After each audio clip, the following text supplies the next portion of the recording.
نحمدہ ونصلی ونسلم علی رسولہ الکریم اما بعد۔ میری یہ گزارش تمام مسلمانان ہند سے ہے اور میں گزارش کروں گا کہ اس آڈیو کو مکمل سننے کے بعد تمام سوشل میڈیا پہ آپ اسے عام کریں۔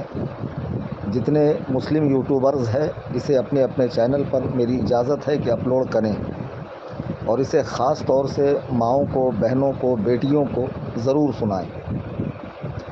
ہمارے وطن عزیز ہندوستان میں جو اس وقت حالات بنے ہوئے ہیں وہ بد سے بدتر ہیں اور شاید اس سے بھی بھیانک انجام ہمیں دیکھنا پڑے اگر ہم عزم مصمم نہ کریں کہ ہم اپنے دین پر سختی سے قائم رہیں گے، اسلام سے چمٹے رہیں گے اور حالات کیسے بھی برے ہوں اپنے دین کو ہاتھ سے جانے نہیں دیں گے۔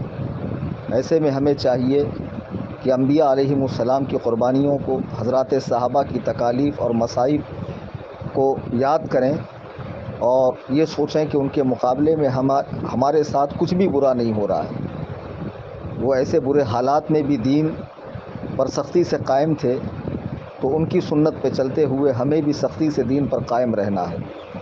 آج جو میں بات کر رہا ہوں وہ یہ ہے کہ جب بھی آپ سوشل میڈیا پہ جائیں، انسٹاگرام، فیس بک، یوٹیوب وغیرہ، ٹویٹر وغیرہ پر، یا نیوز پیپر دیکھیں، پڑھیں یا کوئی چینل دیکھیں، تو آپ کو یہ بات بارہا سننے کو، دیکھنے کو ملیں گی کہ فلاں مسلم علاقے سے فلاں مسلم بچی نے کسی ہندو لڑکے کے ساتھ کورٹ میرج کر لی اور اسلام کو چھوڑ دیا، ترک کر دیا۔ پھر اس کے بعد اس کے بیان بھی سامنے آتا ہے کہ اسلام میں یہ سختیاں تھیں، یہ پابندیاں تھیں، اب میں اپنے آپ کو آزاد محسوس کر رہی ہوں، وغیرہ وغیرہ۔ آپ جانتے ہیں یہ کوئی اتفاقی حادثہ نہیں ہے، اگر ایک دو جگہ پیش آ جاتا تو شاید اس پہ بولنے کی ضرورت بھی پیش نہ آتی۔ یہ باقاعدہ ایک منظم سازش کے تحت ہو رہا ہے۔ اس میں کچھ پاکھنڈیوں کا ہاتھ ہے، کچھ نیتاؤں کا ہاتھ ہے، باقاعدہ ایک طاغوتی شیطانی طاقت ہے جو اس کام پر لگی ہوئی ہے اور حکومت وقت کا اس کو فل سپورٹ ہے۔ یقیناً ان کے مقابلے میں ہم بہت کمزور ہیں، لیکن ہم اتنا تو کر سکتے ہیں کہ اپنے اہل خانہ کی نگرانی کریں، اپنی بچیوں پہ نگاہ رکھیں۔ افسوس کی بات ہے کہ بچیاں جب بولنے کے لائق ہوتی ہے تو انہیں کلام الہی پڑھانے کے بجائے، انہیں دین کے بنیادی عقائد سکھانے کے بجائے سب سے اچھی انگلش اسکول کا انتخاب کر کے انہیں اسکول میں ڈالا جاتا ہے۔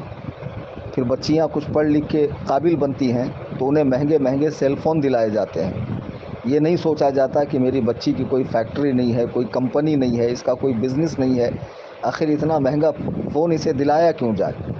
چلیے دلا دیا تو اس کے بعد بچی کے فون پر ہونے والی اپڈیٹ سے باپ بھی بے خبر ہے، ماں بھی بے خبر ہے، بہن بھی بے خبر ہے، بھائی بھی بے خبر ہے۔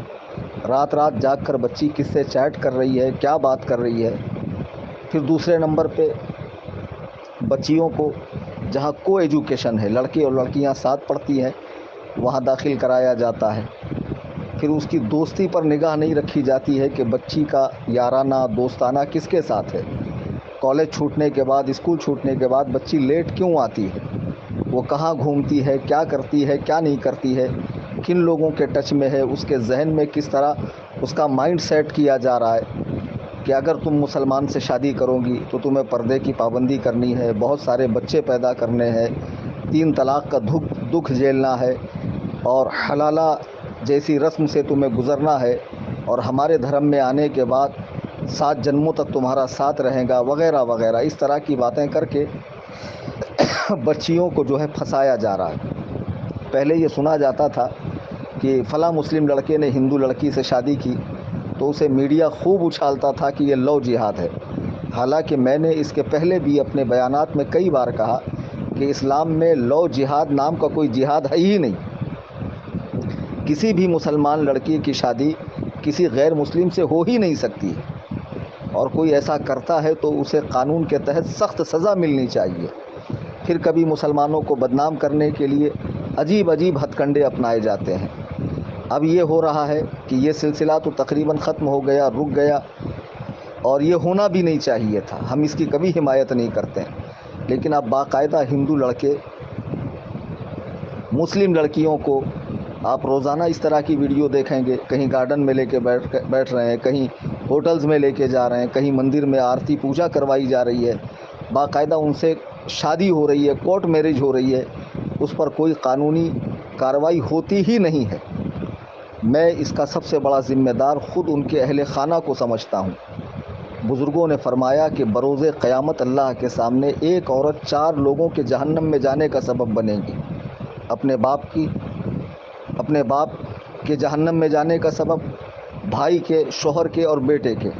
وہ اللہ سے عرض کریں گی مولا تعالیٰ یہ لوگ دینی محافل میں جاتے، علماء کے پاس بیٹھتے، بیانات میں شریک ہوتے، لیکن گھر میں آ کر دین نہیں سکھاتے تھے، اس لیے ہم دین سے غافل ہیں۔ تو اس کی اس گزارش پر، اس کے اس عرض پر اللہ تعالیٰ ان 4 لوگوں کا ٹھکانہ جہنم فرمائے گا۔ آپ نے اولاد کی تربیت کے لیے ہر طرح کی تکالیف برداشت کی، ان کے ناز نخرے پورے کرنے کے لیے، ان کی ہر وش، ہر خواہش کو پورا کرنے کے لیے آپ نے حرام و حلال کی تمیز کی ہے، بغیر روپیہ کمایا۔ لیکن آخر میں کیا ہوا؟ بچی بھاگ گئی۔ اب بھاگنے کے بعد جو اس کے ساتھ سلوک ہوگا، ہو سکتا ہے کہ اس کی عزت تو یقیناً لوٹنی ہے، کہیں اس کی فلم بن جائے، کہیں وہ عام ہو جائے، وہ مسلم معاشرے میں منہ دکھانے کے لائق نہ رہے۔ اے میری قوم کی بچیوں، ذرا سوچو کہ جب تم بھاگ کر جا رہی ہو، تمہارے اہل خانہ پر کیسا غم کا پہاڑ ٹوٹا ہوگا، اہل محلہ، اہل خاندان انہیں کیا کیا طانے مارتے ہوں گے۔ خدا نہ خواستہ تمہاری فلم بن گئی اور وہ عام ہو گئی، کیا تم کسی کو منہ دکھانے کے لائق رہو گی؟ ایک تو تمہاری عزت چلی گئی، دوسرا تمہارے ہاتھ سے ایمان چلا گیا، اور ہمیشہ تمہارا ٹھکانہ جہنم ہو گیا۔ تمہیں کس نے کہا کہ اسلام میں عورتوں کا کوئی مقام نہیں ہے؟ اللہ کے نبی علیہ السلام فرماتے ہیں کہ جنت ماں کے قدموں کے نیچے ہے۔ اللہ کے حبیب فرماتے ہیں کہ بہن کے ساتھ حسن سلوک، اچھا برتاؤ، اس کے دوزخ میں جانے سے اسے روک دے گا۔ بیٹی کی اچھی پرورش جہنم سے آڑ بن جائے گی۔ ماں بھی تم ہی ہو، بیٹی بھی تم ہی ہو، بہن بھی تم ہی ہو۔ اور بیوی کے ساتھ حسن اخلاق سے پیش آنے کے تعلق سے اللہ کے نبی علیہ السلام فرماتے ہیں عورتوں کے چہروں پر نہ مارا جائے، چونکہ اللہ نے اسے خوبصورت بنایا ہے۔ اور آپ نے اپنی بیویوں سے محبت کرنے والوں کے تعلق سے کہ جب دونوں ایک برتن میں کھانا کھاتے ہیں تو ملائکہ ان پر رشک کرتے ہیں۔ بے شمار فضیلتیں آئی ہے۔ یہ ساری چیزیں آپ کی نگاہ کے سامنے نہیں ہے۔ آپ کو پردہ بیکار سا معلوم ہوتا ہے، آپ آزادی چاہتی ہیں، حالانکہ اللہ تعالیٰ نے یہ پردہ نبی علیہ السلام کی بیویوں تک کے لیے رکھا ہے۔ چنانچہ آپ سورہ احزاب کی آیت نمبر 59 دیکھیں گی تو قرآن میں اللہ فرماتا ہے یا ایھا النبی قل لازواجک وبناتک ونساء المؤمنین یدنین علیہن من جلابیبہن ذالک ادنی ان یعرفن فلا یؤذین وکان اللہ غفورا رحیما۔ اے نبی اپنی بیٹیوں، اپنی صاحبزادیوں اور مسلمانوں کی عورتوں سے فرما دیجئے کہ اپنی چادر کا ایک حصہ اپنے منہ پر ڈالے رہیں، یہ اس سے بہتر ہے کہ ان کی پہچان ہو اور وہ ستائی نہ جائیں، اور اللہ بخشنے والا مہربان ہے۔ یعنی پردہ اس لیے ہے کہ تمہیں ستایا نہ جائے، تمہارا مذاق نہ اڑایا جائے۔ اور آج یہی ہو رہا ہے کہ جب تم نے پردے کو ترک کر دیا تو تمہارا مذاق بھی بنا، تم ستائی بھی گئی، تمہارے ہاتھ سے دین و ایمان بھی نکل گیا۔ میں گزارش کروں گا مسلمانوں سے، للہ دھیان دیجیے اپنی بچیوں کے اوپر۔ انہیں دنیا کی تعلیم بہت زیادہ پڑھانا یہ ضروری نہیں ہے۔ آپ کی بچی دیندار ہو، با اخلاق ہو، صوم و صلات کی پابند ہو، امور خانہ میں ماہر ہو، یہ کافی ہے۔ اور دنیا کی تعلیم اتنی سیکھ لے کہ جس سے اس کی ضرورتیں پوری ہو جائے، اتنا کافی ہے۔ اور وہ سکھاتے وقت بھی آپ اس کی پوری نگرانی کریں۔ یہ بہت پرفتن دور ہے اور اس میں ایسے سبز باغ دکھا کر بچیوں کو اپنے جال میں پھانسا جا رہا ہے، اور یہ نادان بچیاں سمجھ رہی ہے کہ میں تو آزادی پا رہی ہوں۔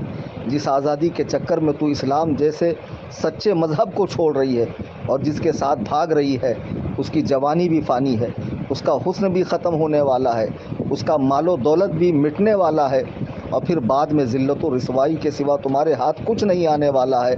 خدا را اپنے پاک دین کو مت چھوڑو، اور اس طرح ماں باپ کی رسوائی کا سبب نہ بنو، مسلم معاشرے کی رسوائی کا سبب نہ بنو۔ میں تمام علماء کرام سے، تمام قائدین سے، تمام اہل خانقاہ سے، تمام خطبہ حضرات سے گزارش کروں گا کہ اسے موضوع تقریر بنایا جائے اور اس پر مسلمانوں میں بیداری پیدا کی جائے کہ مسلمان اپنی بچیوں کی تربیت دینی ماحول کے اندر کریں، دینی ماحول کے اندر کریں۔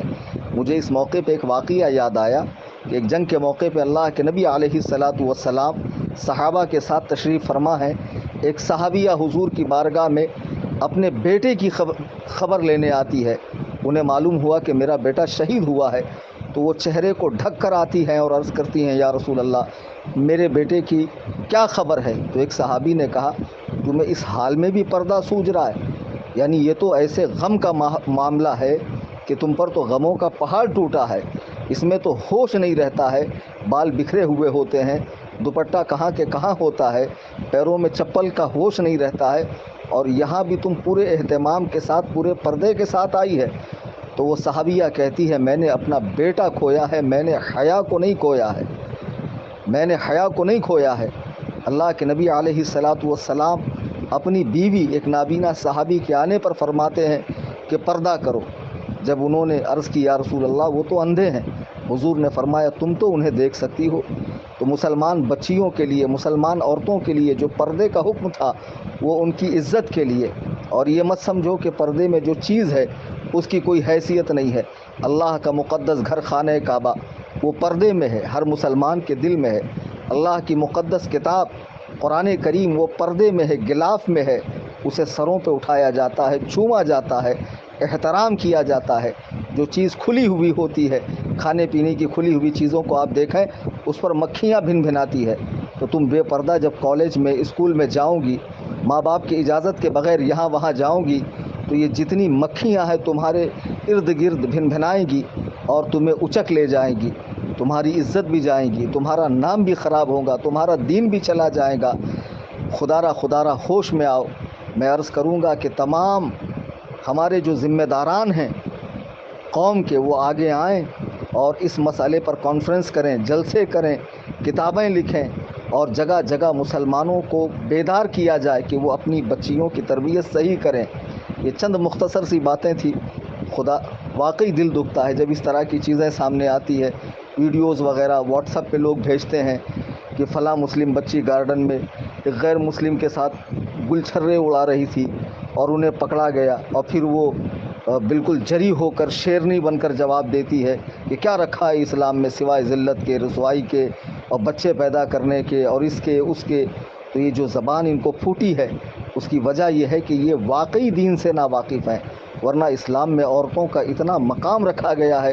اللہ اکبر کبیرہ۔ سیدہ کائنات حضرت سیدہ فاطمہ زہرا رضی اللہ تعالیٰ عنہ نبی کریم صلی اللہ علیہ وسلم کی صاحبزادی ہیں۔ حضور آپ کو دیکھنے کے لیے آپ کے گھر تشریف لے جایا کرتے تھے۔ اسلام میں بیوی سے محبت ہے، ماں سے محبت ہے، بہن سے محبت ہے، بیٹی سے محبت ہے، ان کو پورے عزت و وقار کے ساتھ رکھنے کا حکم ہے۔ اور انشاءاللہ الرحمن اس مسئلے کی حساسیت کو دیکھتے ہوئے ہم جو ممبئی کی سرزمین پہ الجامعۃ الحنفیہ حدیقۃ النعمان ادارہ قائم کریں گے، اس میں خاص بچیوں کی دینی تعلیم کے لیے بھی ایک شعبہ ہوگا، جس میں انشاءاللہ بچیوں کو زیور تعلیم سے آراستہ کیا جائے گا۔ رمضان کریم کا مقدس مہینہ ہے، میں احباب سے گزارش کروں گا کہ تنظیم کا زیادہ سے زیادہ مالی تعاون کریں اپنی زکوٰۃ، صدقات، فطرے، فدیے وغیرہ سے، تاکہ جلد سے جلد ہمارا یہ جامعہ قائم ہو جہاں مسلمانوں کے بچوں کو، بچیوں کو دینی تعلیم سے آراستہ و پیراستہ کیا جائے۔ تفصیل کے لیے آپ میرے نمبر پر رابطہ کریں 9820 672 770۔ شاید کہ اتر جائے تیرے دل میں میری بات، انداز بیاں گرچہ بہت شوق نہیں، وما علینا الا البلاغ۔